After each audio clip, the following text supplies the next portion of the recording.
வணக்கம். யுரேனியம். இந்த பேர நீங்க நியூஸ்ல அடிக்கடி கேட்டிருப்பீங்க இல்லையா? ஈரானிற்குள்ளே அதிரடியாக நுழைந்து அவர்கள் வசம் இருக்கின்ற 1000 ராத்தல்கள் அதிசெறிவூட்டப்பட்ட யுரேனியத்தை கைப்பற்றுகின்ற ஒரு யோசனையை அமெரிக்க இராணுவம் உத்தியோகபூர்வமாக அமெரிக்க ஜனாதிபதி டொனால்ட் ட்ரம்பிடம் முன்வைத்திருக்கிறது. முதலிலே இதை பற்றி பார்த்தபோது இது ஒரு கற்பனை கதையா என்றுதான் நினைத்தேன். ஆனால் வாஷிங்டன் போஸ்ட் போன்ற முன்னணி ஊடகங்கள் எல்லாம் இது பற்றிய செய்திகளை பிரசுரித்திருக்கின்றன. இந்த திட்டத்திலே அங்கே ஒரு தற்காலிக விமானப்பாதையை அமைத்து இந்த செறிவூட்டப்பட்ட யுரேனியத்தை எடுத்து வருவது தொடர்பாகவும் சுட்டிக்காட்டப்பட்டிருக்கின்றது. ஏனென்றால் இந்த செறிவூட்டப்பட்ட யுரேனியம் மறைத்து வைக்கப்பட்டதாக நம்பப்படுகின்ற பகுதிகள் எல்லாம் மலைப்பாங்கான பகுதிகள்.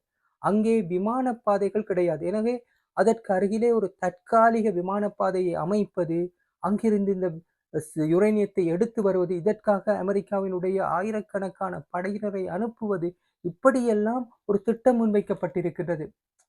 இப்படி இது இது இது வந்து சாத்தியமா இல்லையா என்று இப்போது கூட முடியாது. ஆனால் இது தொடர்பாக ஒரு பிரெஞ்சு ஜெனரலிடம், ஒரு இராணுவ முக்கியஸ்தரிடம் கேட்கப்பட்ட போது ஒரு டிவியிலே அவர் கூறுகின்றார், இவர்கள் எல்லாம் மீட்டிங் நடக்கும்போது இடையிலே கொக்கைன் பாவிக்கிறார்கள். அதாவது அவர்கள் மீட்டிங் நடக்கும்போது இவர்கள் கஞ்சா அடித்து கொண்டிருக்கிறார்கள். அப்படியான ஒரு கதையை அவர் வெளியிட்டிருக்கின்றார் பிரெஞ்சு ஜெனரல்.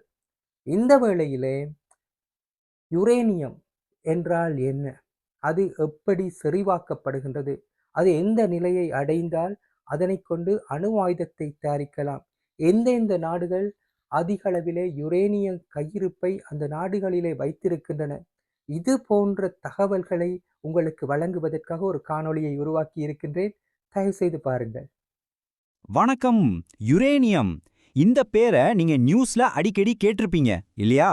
ஒரு பக்கம் பார்த்தா ஒரு பெரிய நகரத்துக்கே பல வருஷத்துக்கு கரண்ட் கொடுக்கிற ஒரு சூப்பர் பவர்ஃபுல் எரிபொருள். இன்னொரு பக்கம் நினைச்சு பார்க்க முடியாத அளவுக்கு பேரழிவை உண்டாக்கக்கூடிய ஒரு ஆயுதம். இப்படி ரெண்டு முகம் கொண்ட இந்த யுரேனியத்தோட கதையத்தான் நாம இப்போ பார்க்க போறோம். யோசிச்சு பாருங்க, பார்க்கறதுக்கு ரொம்ப சாதாரணமா ஒரு மந்தமான பாறை மாதிரி இருக்கிற ஒரு பொருள் எப்படி இந்த உலகத்திலே ரொம்ப சக்தி வாய்ந்த, அதே சமயம் எல்லாரும் பயப்படக்கூடிய ஒரு பொருளா மாறுது. இதுதான் நம்ம முன்னாடி இருக்கிற பெரிய கேள்வி. வாங்க, இதுக்குள்ள ஒளிஞ்சிருக்கிற ரகசியத்தை நம்ம ஒன்னா சேர்ந்து கண்டுபிடிக்கலாம். சரி, முதல்ல ஒரு விஷயத்த நம்ம தெளிவா புரிஞ்சுக்கணும். இயற்கையில கிடைக்கிற யுரேனியம், அதாவது பூமியிலிருந்து வெட்டி எடுக்கிற அந்த பாறை, அது பாட்டுக்கு ரொம்ப அமைதியான ஒரு ஸ்டேபிளான கனமான உலோகம் தான். அதுக்கு ஆபத்தான சக்தி எதுவும் கிடையாது. ஆமா, சுரங்கத்திலேருந்து நேரா வர்ற அந்த யுரேனியம் பாறை தானா வெடிச்சிடுற பொருள் எல்லாம் கிடையவே கிடையாது. மற்ற பாறைகள் மாதிரி தான் அதுவும். அப்போ அந்த பிரம்மாண்டமான சக்தி அதுக்குள்ள எங்கிருந்து வருது? இதுதான் அடுத்த கேள்வி. இப்பதான் நாம விஷயத்தோட மையத்துக்கே வரோம். யுரேனியத்தோட இந்த அசுர சக்திக்கு ஒரே ஒரு காரணம்தான். அதுக்குள்ள ஒளிஞ்சிருக்கிற ஒரு ஸ்பெஷல் மூலப்பொருள். அதோட பேரு யுரேனியம் 235, சுருக்கமா U-235ன்னு சொல்லுவாங்க. ஆனா இங்கதான் ஒரு ஆச்சரியமான விஷயம் இருக்கு. இயற்கையா கிடைக்கிற யுரேனியத்துல 99.3% இருக்கிறது U-238 அப்படிங்கிற இன்னொரு வகை. நம்ம ஹீரோ அந்த சக்தி வாய்ந்த U-235 வெறும் 0.7% தான் இருக்கு. யோசிச்சு பாருங்க, 100க்கு 1 கூட இல்ல. ஆனா இந்த சின்ன துளி தான் எல்லாத்துக்கும் காரணம். சரி, ஏன் இந்த U-235 இவ்வளோ ஸ்பெஷல்? ஏன்னா இதனால மட்டும்தான் ஒரு அணுக்கரு தொடர்வினைய, அதாவது செயின் ரியாக்ஷனை ஆரம்பிச்சு வைக்க முடியும். ஒரு பட்டாசு வெடிச்சா அது பக்கத்துல இருக்கிற மற்ற பட்டாசுகளையும் வெடிக்க வைக்குது இல்லையா? கிட்டத்தட்ட அந்த மாதிரி ஒரு விஷயம்தான் இது. அணு உலையா இருந்தாலும் சரி, அணுகுண்டா இருந்தாலும் சரி, இந்த செயின் ரியாக்ஷன் தான் அடிப்படை. ஓகே, அப்போ நம்மளோட அடுத்த வேலை என்னவா இருக்கணும்? அந்த 0.7%ஆ இருக்கிற U-235 பிரிச்சு எடுத்து அதோட அளவை அதிகப்படுத்தணும். இந்த ப்ராசஸ்க்கு பேரு தான் செறிவூட்டல். இங்கிலீஷ்ல என்ரிச்மெண்ட்னு சொல்லுவாங்க. வாங்க, அது எப்படின்னு பார்க்கலாம். இது ஒரு பெரிய பயணம் மாதிரி. முதல்ல சுரங்கத்திலிருந்து எடுத்த பாறைய நல்லா அரைச்சு எல்லோ கேக்னு சொல்ற ஒரு மஞ்சள் பவுடரா மாத்துவாங்க. அதுக்கப்புறம் அந்த திடப்பொருளை ஒரு வாயுவா மாத்தி சென்ட்ரிஃபியூஜ்னு சொல்ற பயங்கர வேகத்துல சுழலக்கூடிய மிஷின்களுக்குள்ள அனுப்புவாங்க. இந்த ஸ்டெப் தான் ரொம்ப ரொம்ப முக்கியம். நம்ம வீட்ல மிக்ஸில மோர் அடிக்கும்போது வெண்ணெய் தனியா மேல திரண்டு வரும்ல, கிட்டத்தட்ட அதே மாதிரி தான் இந்த சென்ட்ரிஃபியூஜும் வேலை செய்யும். அது அதிவேகத்துல சுழலும்போது கொஞ்சம் எடை கம்மியா இருக்கிற U-235 அணுக்கள் எல்லாம் நடுவுல வந்துடும். எடை அதிகமா இருக்கிற U-238 அணுக்கள் ஓரத்துக்கு போயிடும். இப்படிதான் அந்த ரெண்டையும் தனித்தனியா பிரிக்கிறாங்க. இது கேட்கறதுக்கு சுலபமா இருந்தாலும் நிஜத்துல ரொம்பவே கஷ்டமான ஹை டெக்னிக்கலான ஒரு வேலை. இப்போதான் நாம இந்த கதையோட கிளைமேக்ஸ்க்கே வந்திருக்கோம். ஒரு பொருளை ஆக்க சக்திக்கு பயன்படுத்துறதா இல்ல அழிவு சக்திக்கு பயன்படுத்துறதான்னு தீர்மானிக்கிற அந்த ஒரு மேஜிக் நம்பர் எது? அது இந்த செறிவூட்டலோட அளவுல தான் இருக்கு.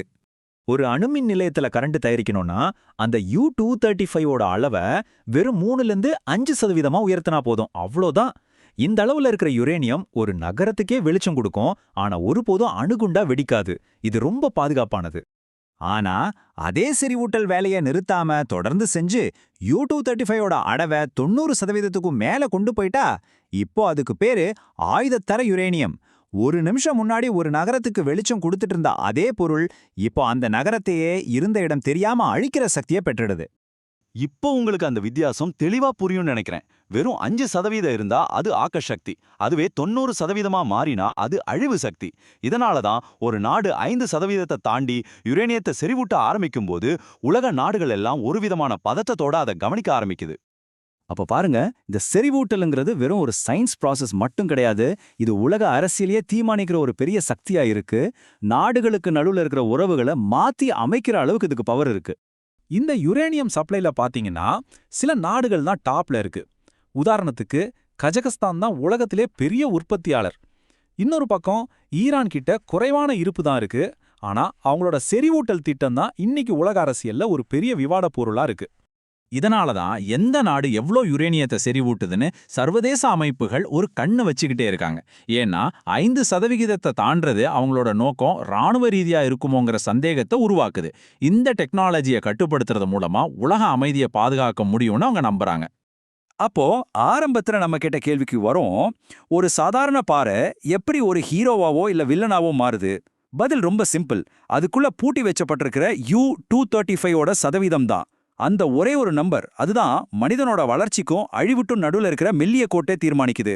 இந்த சக்தி உண்மையிலேயே ஒரு வரம் தானா இல்ல சாபமா? நீங்க என்ன நினைக்கிறீங்க?